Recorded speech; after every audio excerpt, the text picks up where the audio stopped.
Παρίσι, Avenue Champs-Élysées, από τους πιο όμορφους δρόμους στον κόσμο. Δείτε στο βάθος τα ηλίσια πεδία.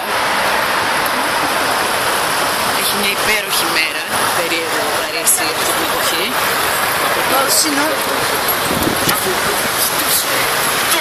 Εκεί στη γωνία είναι ένα πολύ γνωστό, παραδοσιακό φουκέ.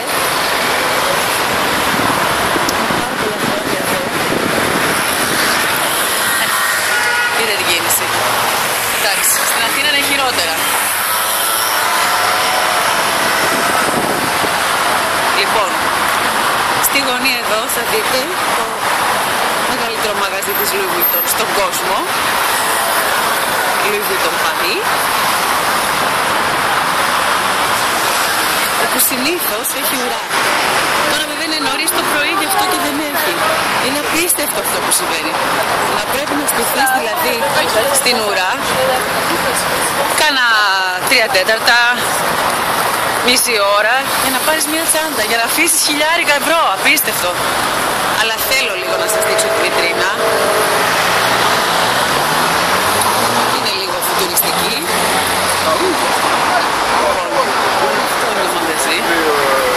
Μαγαζάκι, γωνία, λέμε. Όσο επιδρώνεται αυτή του Αρνό από τις απειλές του Hollande.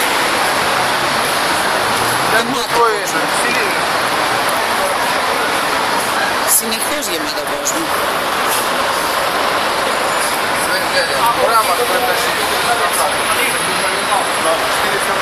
Αλλά το πιο μαγικό είναι το σημείο στο οποίο βρίσκεται.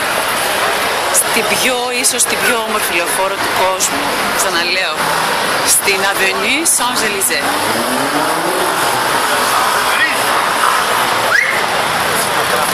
Πολύ βουή, χρωματιστή, πολυπολιτισμική και πολύ μεγάλη.